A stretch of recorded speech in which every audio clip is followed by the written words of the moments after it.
None of us are smarter than all of us. I learned that hard work always wins if talent doesn't work hard. That's what I really learned from after-school programs. And like you, what I learned, I use every day in my life and my career. Now, how many of you participated in after-school programs? And I'm defining after-school programs as things outside of the normal school day, including weekends and summers. And most of you, I would bet, did it for free, right? Because that was a part of our system of how we supported kids. We had after-school programs and youth development opportunities that were available to our children. And the reason that we had them available was because we believed that was our community's responsibility. Today, we know that child poverty is growing in our state, that our kids in this state need these extra supports more than ever. Yet we as a state put very little resources into it. Quite honestly, the majority of what we put into the issue of after-school program comes from our federal government. And those dollars are always on the chopping block. So it's time for us to resolve this issue. It's unfortunate that our kids, literally, in order for them to participate in after-school program, that they have to pay to play, figuratively and literally. And if any of you have had a child play AAU sports, you probably had to take out a second mortgage. When we look at the data, we know a couple of things, that middle-class kids and higher income kids sometimes have 3,000 hours more of after-school programming than kids that live in poor neighborhoods. So we have to figure out how to solve this equation. And there are communities, literally, all over the country who are solving this question. And I think that we, this great state of Michigan, can solve that question too. So I am really excited for you to have our panelists, hear our panelists, and to talk about this issue about how we make sure our kids get what they need from the cradle all the way up to career. And I'm so grateful that our colleagues at Kellogg and Kresge talked about early childhood, which is an important part of that pipeline of services we have for kids. So let's get started. Please welcome President and Chief Executive Officer of the Forum for Youth Investment, Karen J. Pittman. Joining Karen Pittman on stage is President. I get 20 whole minutes to talk to you before we get some colleagues joining us up here. I'm delighted to be here, and I want to make sure that in the limited amount of time that I have, that I set you up with some ideas. So the Forum for Youth Investment is based in Washington, D.C., but half of our organization is actually here in Michigan. The Weichert Center for Youth Program Quality is down in Ypsilanti, Michigan, and is a part of the High Scope Educational Research Foundation legacy. And I was actually I was one of the first camp counselors at High Scope Educational Camp for Teenagers, if anybody is old enough to remember when that was around. Why we're talking about after school today is, as Tonya just said, an important part of what we need to know in order to change the odds for young people. This is about improving opportunities to get to improved outcomes.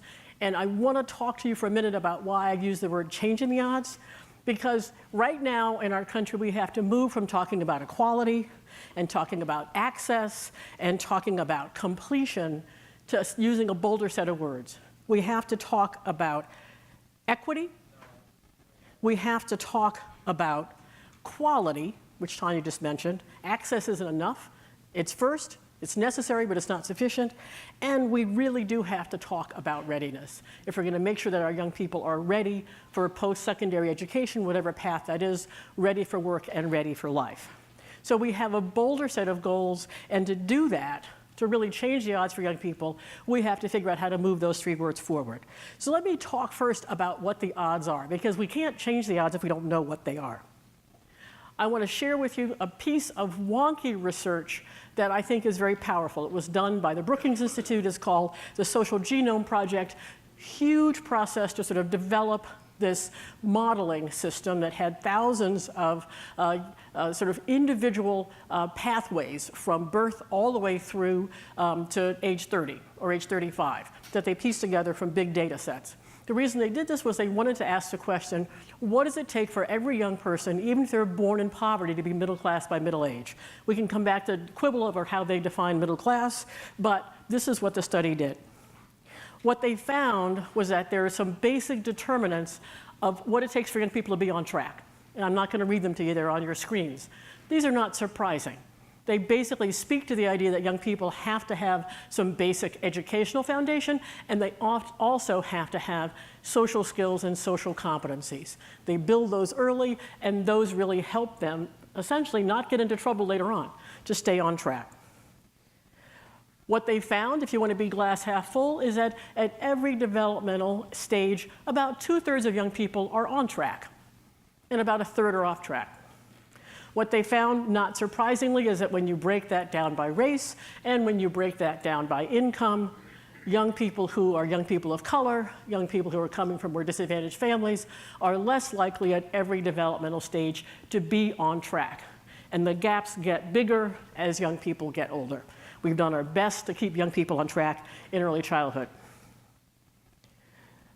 But what I want you to understand is the story of the movement behind that data.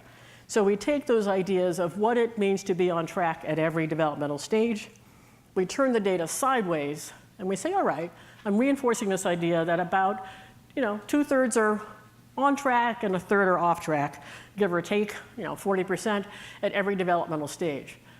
Here's what you need to know. Nobody stays on track.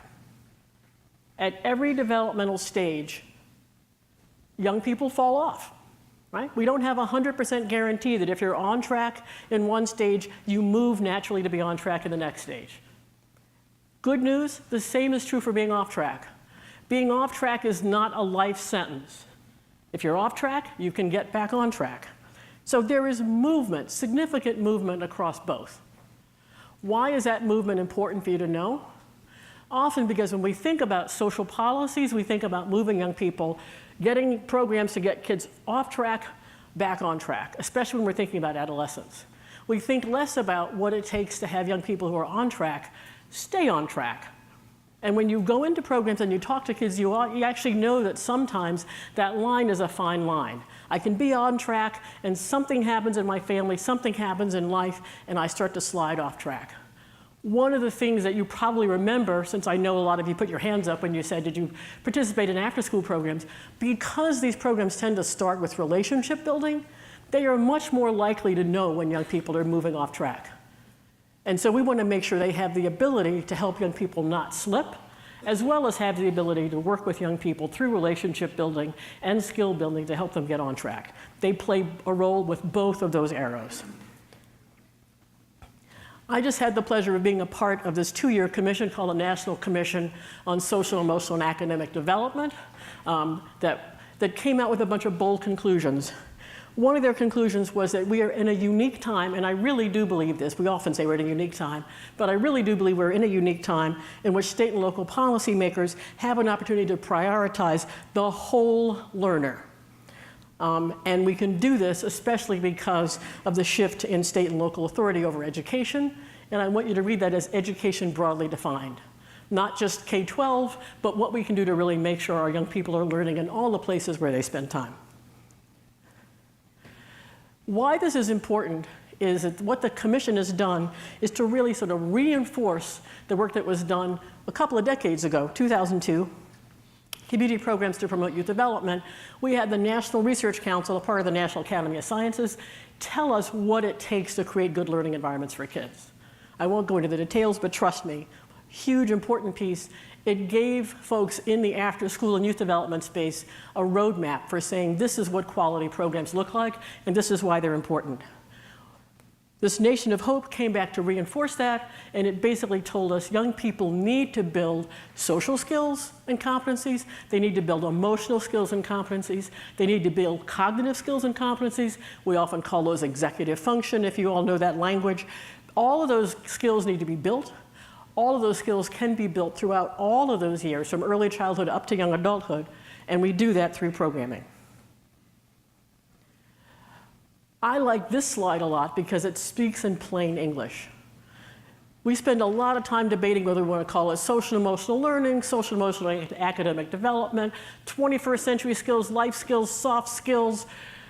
The point is, when you ask families, what are the skills and competencies that you want your young people to have, they can name them. Young people can name them. Employers can name them. That list are the things that we're looking to build.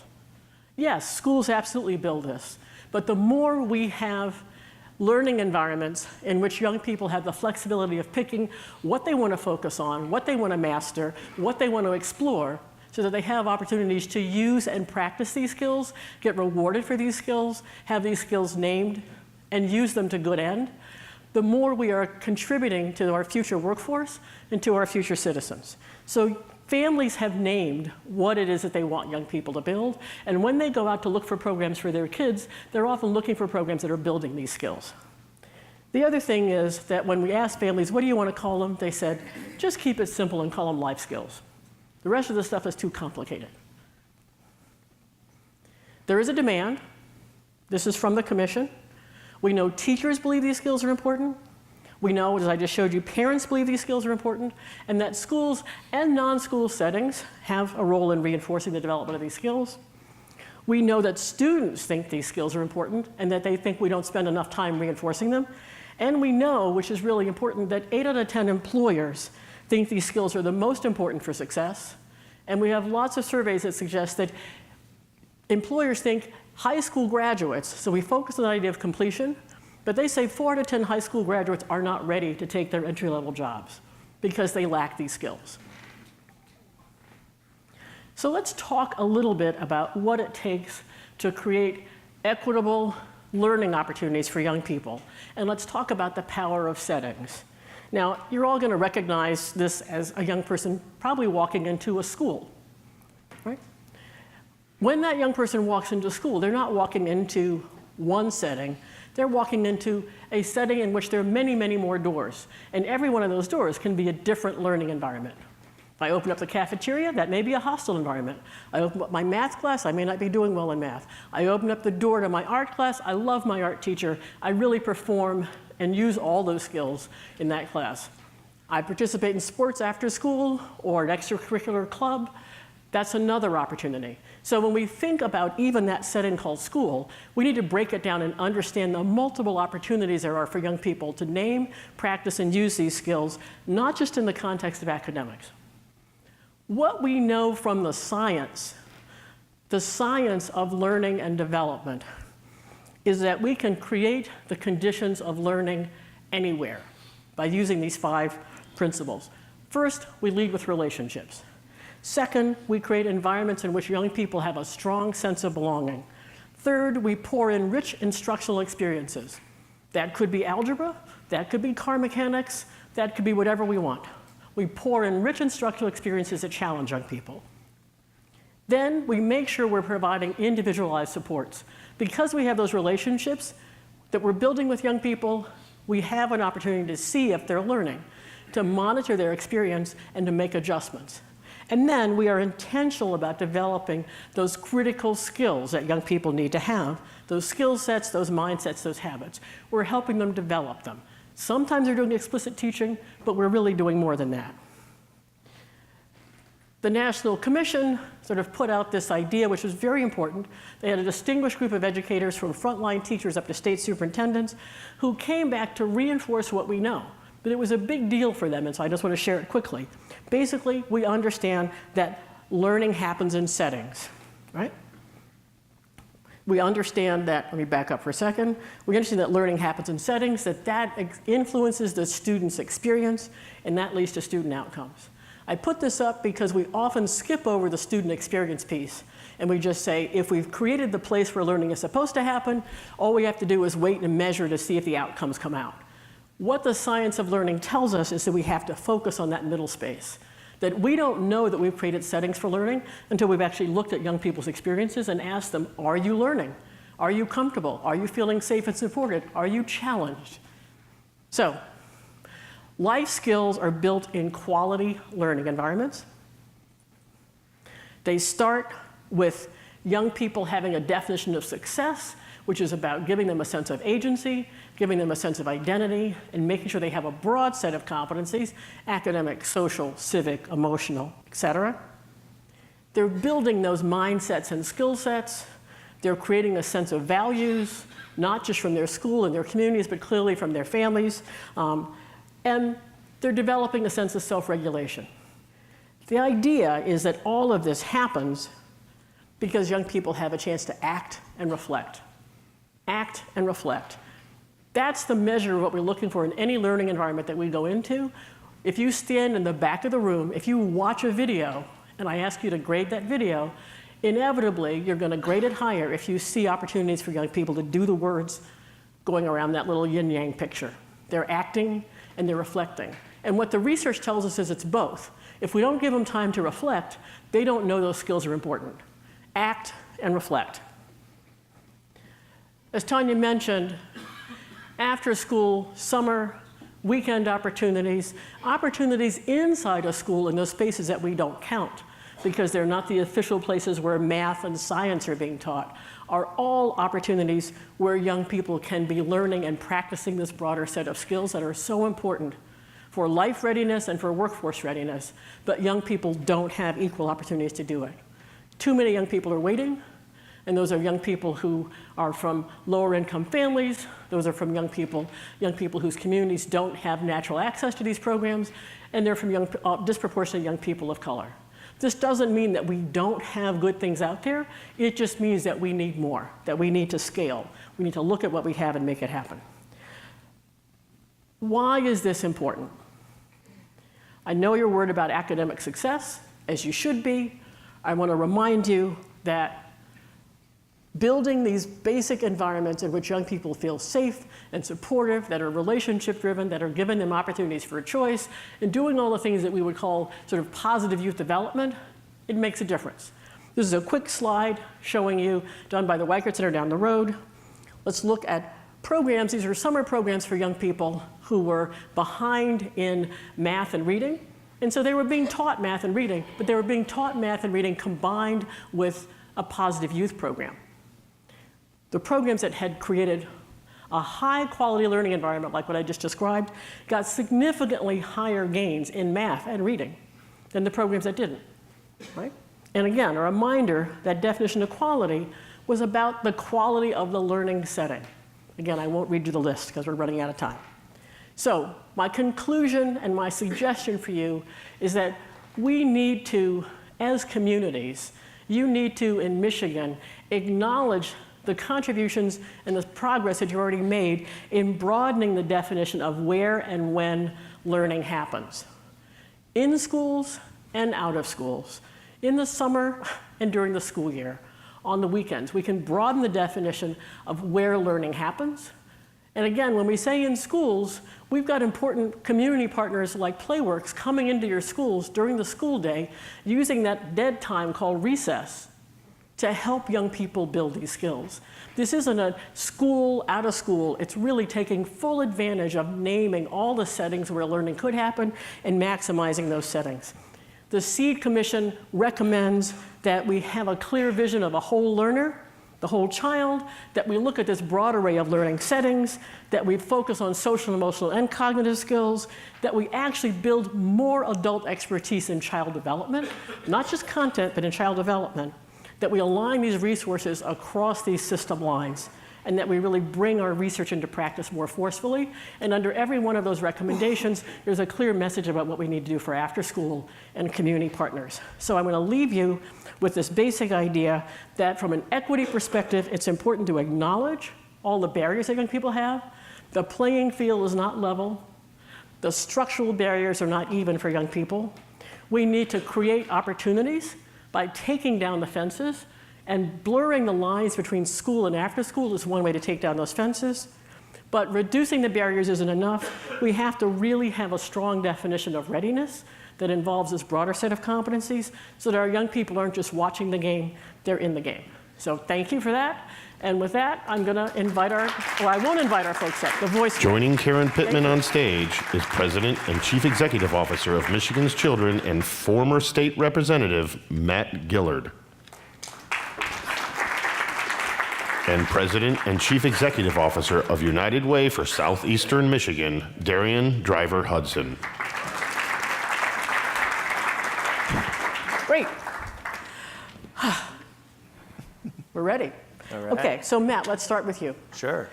So I know that you're thinking a lot about after school, and one of the things that I assume that you are passionate about is that we want to remind people that after school is not a partisan issue. It really is a children's issue. So as you think from your state perspective, do you feel that we're really giving enough attention to after school, both as policymakers, as business leaders? Where do you think we stand? No, I don't, not at all. I mean, certainly from the policymaker standpoint, Michigan as a state invests essentially $0 into dedicated after-school funding. We receive about $38 million every year from the federal government to run our 21st Century Community Learning Center program. These are great programs. We serve about, I think, 260 sites, 259 sites in last year, about 30,000 kids, about 68 grantees. The federal government sets the parameters for being eligible to apply. There's demographic factors and others. This program is geared towards populations where the need is greatest, and this is a great program. Michigan State University evaluates this program annually. The extensive evaluation shows great results. We see summer learning gains rather than summer learning loss, particularly around literacy and other issues from students who access these programs. But the problem is it's not enough. We have roughly twice as many qualified applicants as we have funding available for them. So we get about $80 million in qualified applications for funding for this program every year. We have about $38 million to spend from the federal government. This program is administered through the Michigan Department of Education. The administration is set up. What we're advocating for at Michigan's Children is state investment to match that, to supplement the federal funding that we're getting. We know that the need is out there. Karen identified in her slides that the need is out there. We know the state has done a good job of state investment into pre-K. We recognize that there was a need for providing pre-K opportunities to children who otherwise weren't getting access to high-quality pre-K. We see this as an insurance policy on that pre-K investment. These same kids, once they start elementary school and once they matriculate through the K-12 system, need additional resources that my kids and your kids are getting in the summertime and out of school time hours. And so we think there's a real opportunity here for the state to make this a priority. I'll tell you, as a former legislator, I know how difficult this is. I chaired the school aid budget during my time in the legislature, and thinking that we can just find $35 million and create a new categorical in the budget to fund this is a tall order. Luckily, I think we have a real opportunity right now in front of us to identify a dedicated funding stream. There was a Supreme Court decision a couple of years ago, year and a half ago, that allows states to authorize and regulate online sports gambling. There's legislation moving through the legislature right now to do this in Michigan. A number of other states have already done this. This is gambling that's already happening. It's happening here in Michigan. We're not creating new gambling opportunities. It's just an opportunity for the state to regulate it and to frankly make some money off of it. This is legislation that I think is going to pass. The legislature and the administration is going to decide where those funds go. Those funds could go into the general fund to fill a few potholes, right? And maybe take a fraction of a percentage off of what's needed for road funding. They could go into the school aid fund and continue with the fight that we have every year over where school aid fund dollars go or how many we need. Or we could dedicate it to something like after school funding. I think there's a real connection to be made. The industry that we're going to be making, these funds generally are going to be made off of, are the professional sports teams. The National Football League, for one, is a huge supporter of after school programs around the country. We happen to have two prominent families in Southeast Michigan with real connections to the National Football League and the Wilsons and the Fords. But the NBA, the NHL, the MLB are all real supportive of after-school programs. We think it makes a lot of sense to look at that as a dedicated funding stream to create a 21st century model. The administration's already set up. To us, this is a no-brainer, and I think a real opportunity. That's amazing. So this idea of you've invested early, and now we want to sustain that investment, and a huge amount of research that says we really do need to sustain that investment or they slip backwards. Absolutely, and it's the same population of children that we're talking about as they move through. That's great. That's great. So Dr. Hudson, you've been in this for, I won't say a long time, but you've been in this for a sufficient amount of time, wearing multiple hats as both a superintendent and now as a nonprofit leader. Where do you see opportunities for schools and communities to partner, community organizations to partner? So the example that resonates the most, and I think would resonate with a lot of people in the room, I got my start as a fourth grade teacher in Detroit Public Schools. And we were at the intersection where 6 Mile and Brush meet. And there were a lot of people that thought, and now our school is closed, so there was an assumption that our children could not.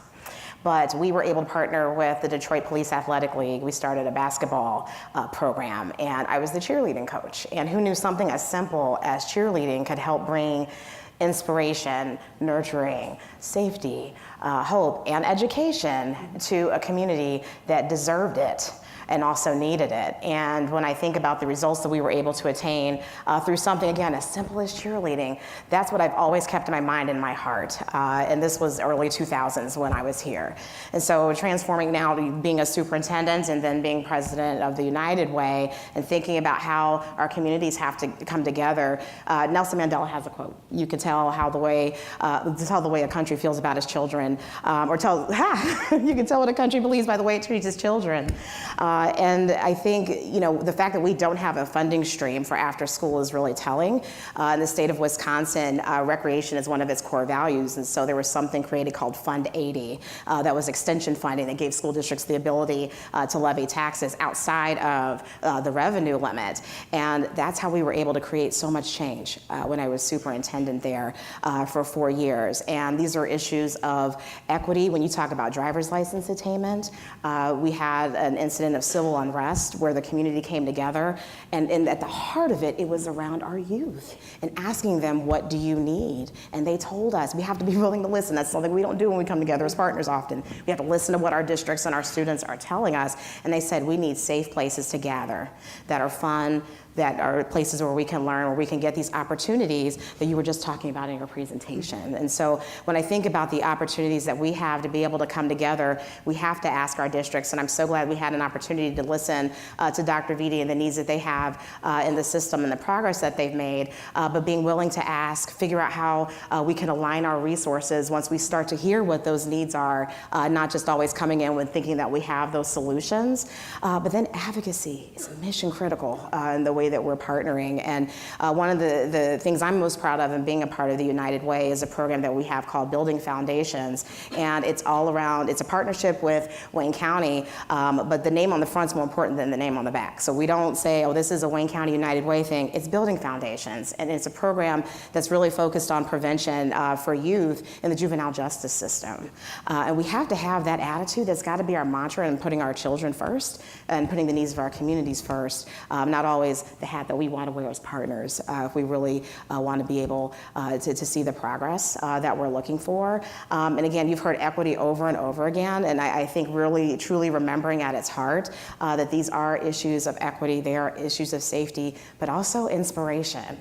Again, all these hands went up in the room. Think about the roles that you're in now and the skills that you learned when you were how old? In elementary school, middle school, that you've taken with you all of this time to be able to do the work that you're doing today. That's great. So do you all see an opportunity for us to bring the powerful new science about the brain research and the fact that young people really do learn all the way up into young adulthood, that these skills are not just malleable but teachable, and the importance that these skills have, not just for sort of future life success, but even for learning, that if we're not creating environments in which young people feel safe and supportive, and that are relationship driven, and environments in which they have opportunities to actually pick things that they want to work on so they can achieve that sense of mastery, that just learning doesn't happen. I mean, how can we use this new science to sort of help you all make your arguments stronger? I think you're absolutely right. And I mean, as Tonya alluded to before, we have this program at the federal level that funds our programs here, or the 21st Century Community Learning Centers. It has been on the chopping block in the past when budget cuts have been debated in Washington. But one thing that's real positive that we've seen is real strong bipartisan support to continue funding and even slightly increase funding for 21st century community learning centers.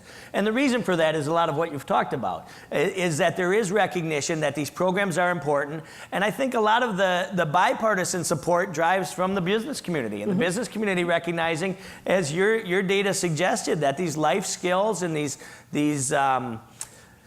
the positive attributes that students or young people get from these programs are really what the employers need and what the employers are looking for in applicants as they're searching for employees. And so that's what's really driven a lot of what we see at the federal level. Now it's our job, or what we need to do is to translate that into the state level to make this a priority. But I think we're on the right track to doing so.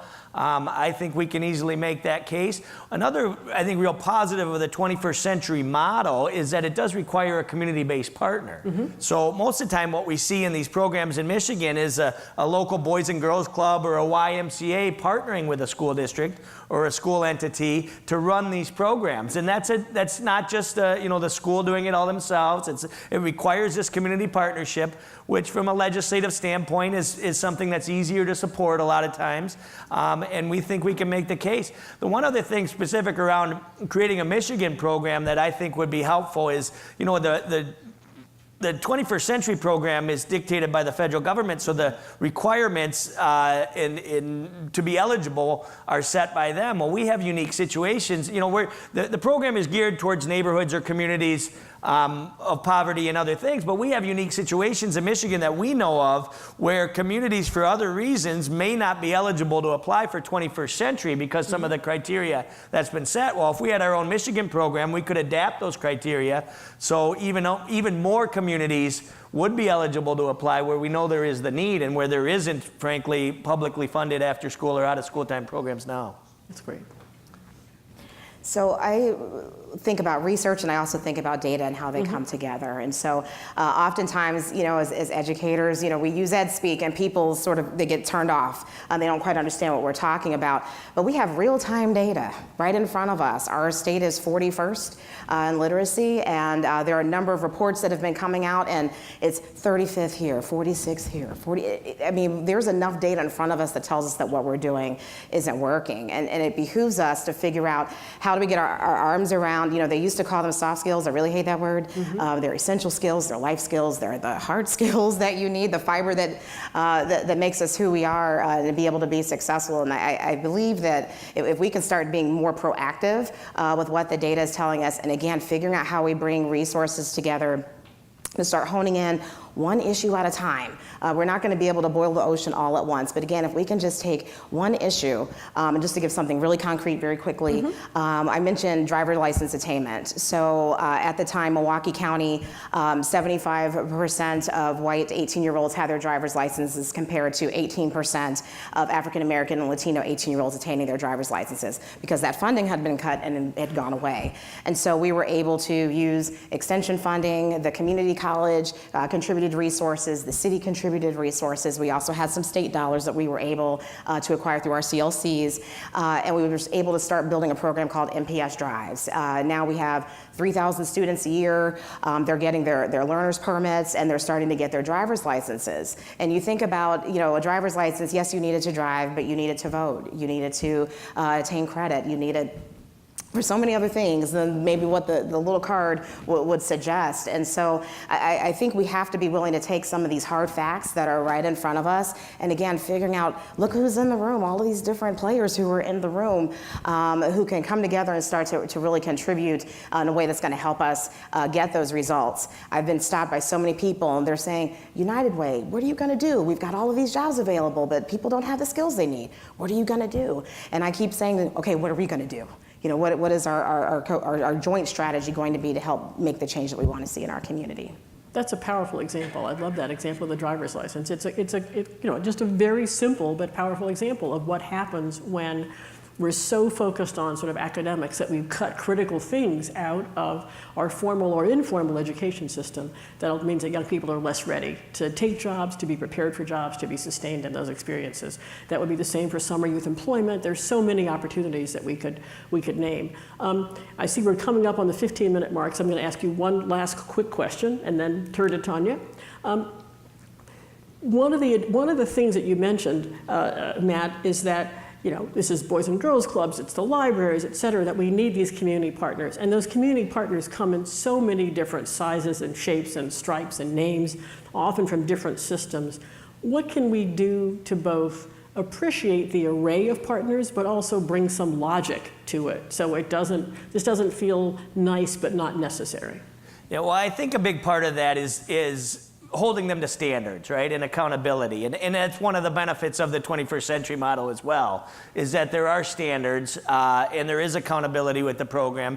And because of that, we've seen success. And so, replicating that with state funds is something that we're well positioned to do. And so, you're right. I mean, we do have community partners. And one of the things that's unique about Michigan, I alluded to in my earlier answer, is the differences that we see in our different geographical areas of the state. What works in the UP doesn't work in Southeast Michigan and other areas. But when we're solely dependent, and this is unfortunate reality in a lot of the child advocacy areas that my organization fights in, we're solely dependent on federal funds, then we're solely, required to live by their rules and try to adapt our programs to fit their criteria, which doesn't always work. And so I think the best thing we can do is to invest some state resources to support the libraries, to support the Boys and Girls Clubs and the Ys throughout the state that want to offer these programs. A lot of times are offering these programs on shoestring budgets or not nearly to the success level or to the reach that they want or they know they have and they need in their communities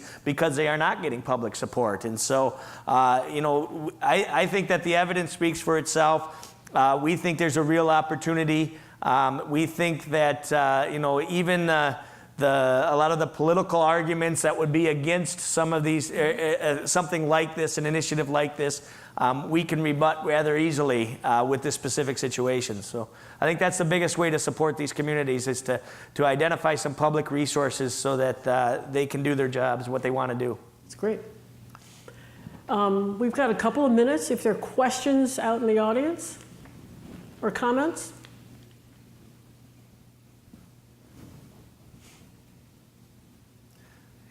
We'll have a moment of silence. I see. Jeanetta's got her hand up. See one of them. So thank you for your comments, Jeanette Lilly, the Detroit Parent Network. So we talk about ready students and then we say ready communities. I think there's an integral part sometimes that we're forgetting when we talk about kids, and that's the parents and the families. Could you please share within the model, one that was being spoken of, in what ways were parents engaged in some kind of way as being central to impacting the ongoing development of children? So that's one question. And as we think about the 21st century model, in most cases it is very child-focused. Could you talk a little bit about where there are some other places that there's been a very intentional focus on engaging and developing parents so they in turn can support their children and move us all to the level that we want all of our children to thrive? Good. I'm going to give you a very quick reading recommendation. It's a fun read. It's a book called Wildflowers, A Superintendent's Challenge to America, written by Jonathan Raymond, former superintendent of Sacramento Public Schools. And he started really with that question: how do we make sure we have families doing everything that we can to support families being engaged? And one of the first things that he did when he walked into the schools was to say, our schools are not welcoming to families. So they went out, they sent teachers out to talk to families, they made sure that there were welcome centers in every school, mandated that it was at the beginning of at the front of the building, and the first thing that happened was that parents were invited to come into the building with their kids, not leave them on the sidewalk. And you'll read many more examples there, but I'll get a couple of quick answers from you all, and then we'll have another question in the back. Sure. So I think it's a great question, Jametta, and I think this is a perfect example of what we could do with a state-designed program, right? So the 21st century model is great. It works. We know the needs out there, but it is focused. It's child-focused. It's child-centered because the need is there, and we know, and the criteria, what they're trying to achieve is focused on that, and that's their model. With a Michigan model that we could run parallel with the same administration and other things, we could incentivize, or we could encourage, or we could, even factor in parent engagement and other things into the application process or the criteria for that to better recognize that. Now that's happening already in a lot of programs, and you know this. I mean, a lot of the YMCAs, a lot of the Boys and Girls Clubs are doing a lot around parent engagement and trying to engage parents. They're not doing that with their 21st century money because they're not allowed to, but they're doing it with whatever other resources they have or funds they they raise, but that's something that we could certainly build into the criteria of a Michigan program.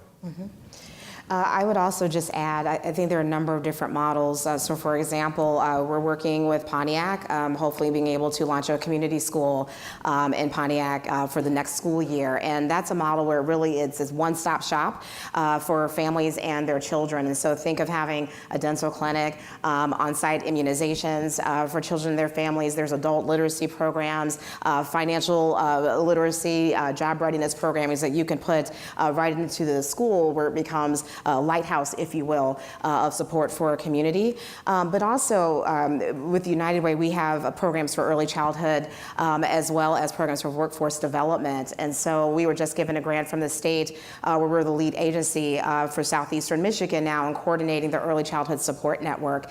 But we tie that to our Access for All program and to our workforce development programs because many of the parents that are in our workforce development programs also have children that are in the early childhood programs, children that are in the schools. And so this is where we have to connect the dots and sometimes take a step back from our approaches where we tend to silo all of our different contributions in our programs and thinking about how we can integrate those systems a lot better to make sure that we're meeting the needs of children as well as their families, because that's when you really start to see the change. Okay.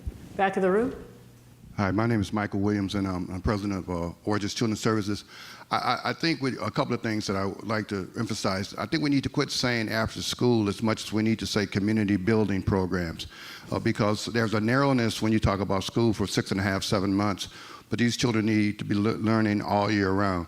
The other challenge I say, it takes a village to raise a child, but how do you raise the village? And I think that's the challenge that we're faced with. We service children 24/7, and constantly, because we're a child welfare agency, people think that we're only working with poor kids who have been pulled away from home. We have more resources if we use them in a productive way, and I think the gentleman spoke to that. We get state funding, we get federal funding, but we also have philanthropic opportunities that we're missing, because when we say, I got a grant, well, what does that mean in terms of community building? And I think we're looking at how do we connect on a 24/7 basis with the workers we already have to build a community. So I'd just like to get your feelings about how do we become the village that raises the children versus saying that it takes a village to raise a child. Put more responsibility on the village and less on the children, because the drug world did a very good job of recruiting our kids. And we need to understand that. And they come to the child.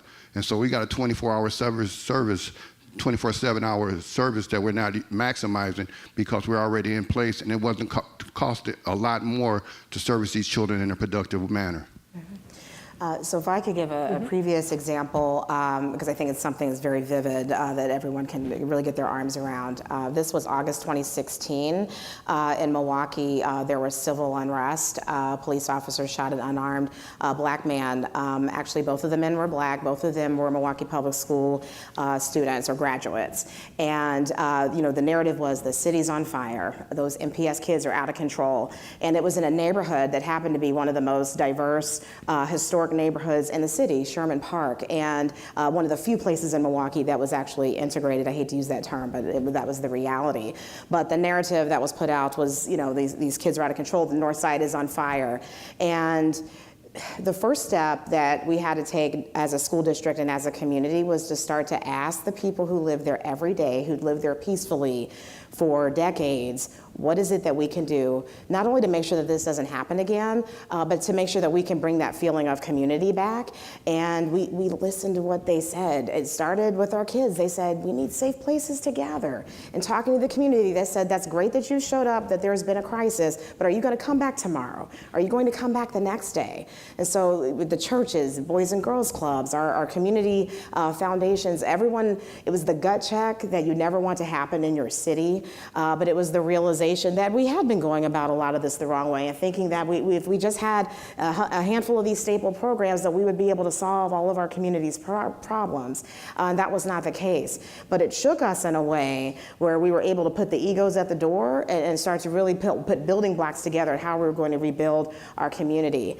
I remember the GE community, GE Healthcare had this citywide community day. They did it every year where they came and they renovated buildings, they painted, they did landscaping in schools in Milwaukee and Waukesha. And that was the week after. So the incident occurred on Saturday and Sunday, and they came that Wednesday, I believe, and they almost didn't come because the school that they were assigned to come to was across the street from the gas station that had burned down. But they showed up. They showed up. And, you know, we had a moment of silence, and, you know, there were people who were scared, there were people who were confused, but again, it forced a very different kind of conversation, because you're not just planting some trees, you're not just painting, you're rebuilding a community. And they need to see that people still care about what's happening here. So I really do think that it's incumbent upon all of us to figure out how we do that. We have to check your egos at the door. We've got to figure out how we align these different resources. And I'm glad that we have so many foundations that are sponsoring these events, but it's what we do after here that really matters, because that's what our community is expecting us to do. So, you know, even as I stand here and talking about the, you know, great work that we're doing with United Way, we could all do that. But it really is, how are we going to partner together and bring these resources, but starting with the children and their families. And Jametta, I'm glad you asked your question, because we don't ask them enough.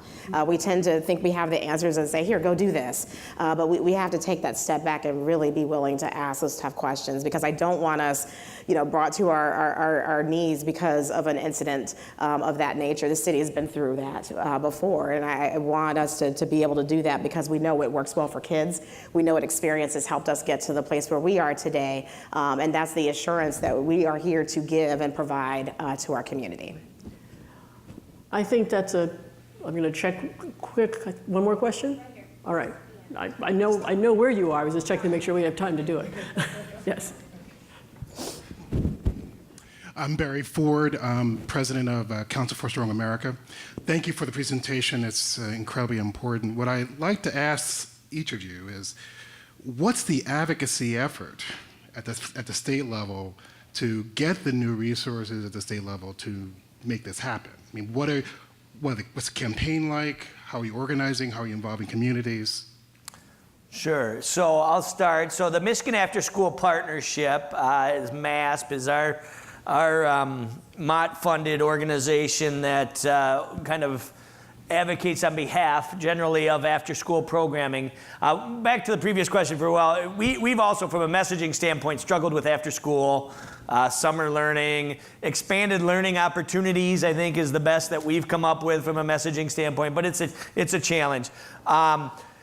There is a broad advocacy effort underway right now specific to what I talked about these funds. This is a kind of a unique, from a traditional advocacy effort, it's kind of unique when we're talking about legislation that's still working its way through, and it's not where we typically would go and argue in front of the budget committee and say we need this, you know, the appropriations committee, we need this for after school. This is more of an inside baseball decision, which is why one of the reasons why I really wanted to bring it up at this group, because a lot of the influence makers are in this room or at this conference, but the legislature and this administration will be deciding where those funds go, and I know there's a lot of interest in passing the legislation. I fully expect the legislation to pass, and so there is a real opportunity. It's a bit of an inside baseball game at this point, but we're ready to go much broader in public with it as the process kind of plays out here.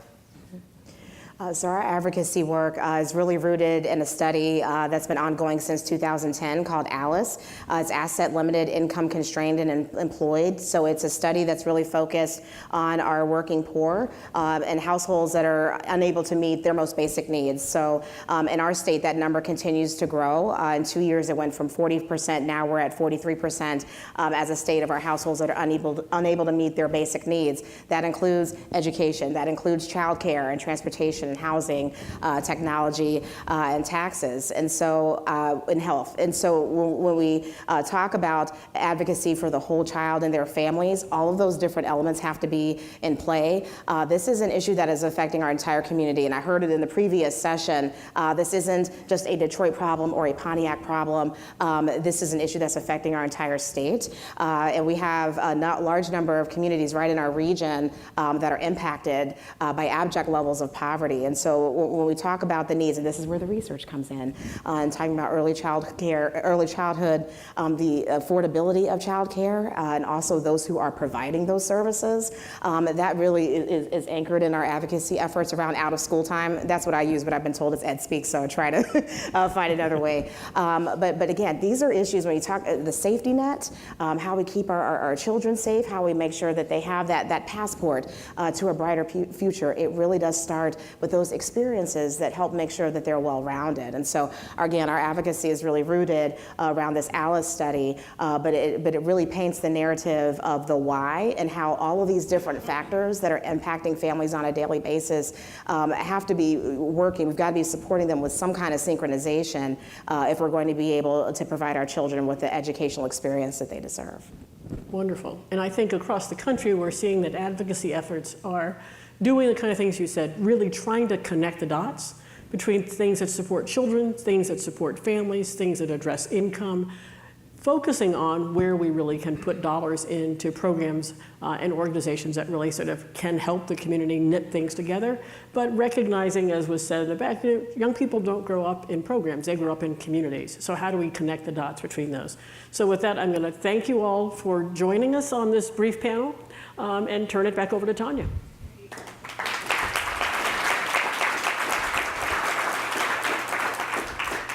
Great, thank you so much, Karen. I wanted to just say a couple things to also set the context around this, is that after-school programming is a no-brainer.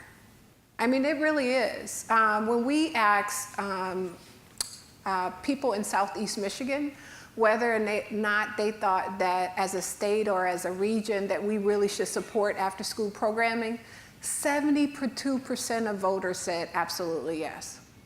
The challenge is that when I've talked to people about this issue and I'd say, why haven't we done this?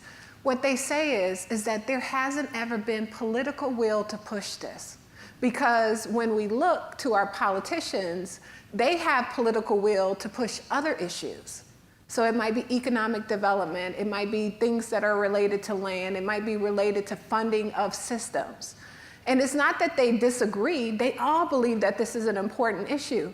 But who steps out there and says, I'm gonna work on behalf of kids and this is so important we need to get it done? Well, sometimes they will come along and sometimes they will lead. But one of the things that I found is that the best of our leaders sometimes need a little bit of a push. And we, I think as a community, have to mobilize and push.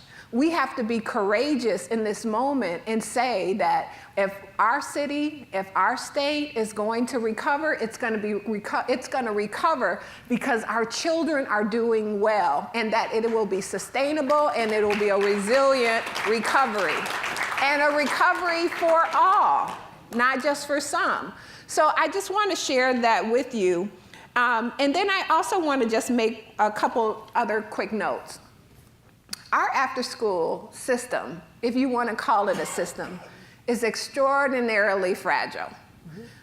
What we found is that the nonprofit organizations that are running these programs, you know, as my grandmother would say, by hook or crook.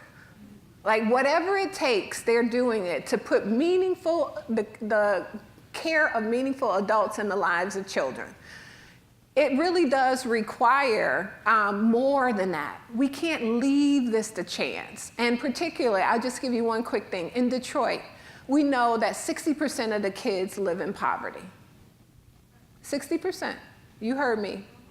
Worse than rural Mississippi, all right? If 60% of kids that live in poverty are in Detroit, and we also know that 80% of them live in concentrated poverty. So that means that the kids who aren't even poor, they live in environments that are poor, and as a result of that, they have the same outcomes as their peers. Do we think a school day is going to resolve this problem for us?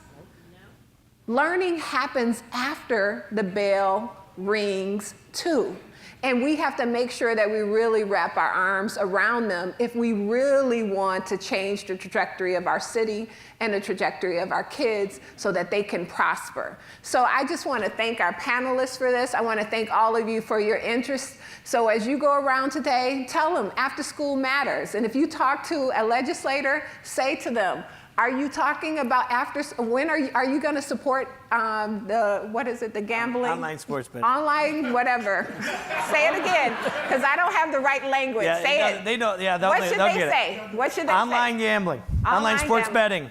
Make sure it goes to after-school programming, right? Sure. And if you see our electeds, tell them, we need your political will on this topic. We need your political will to support our children. So I want to thank our panelists. We're so grateful for you. We're grateful for your leadership, your passion, and your courage. Great. Thank you. Have a wonderful conference.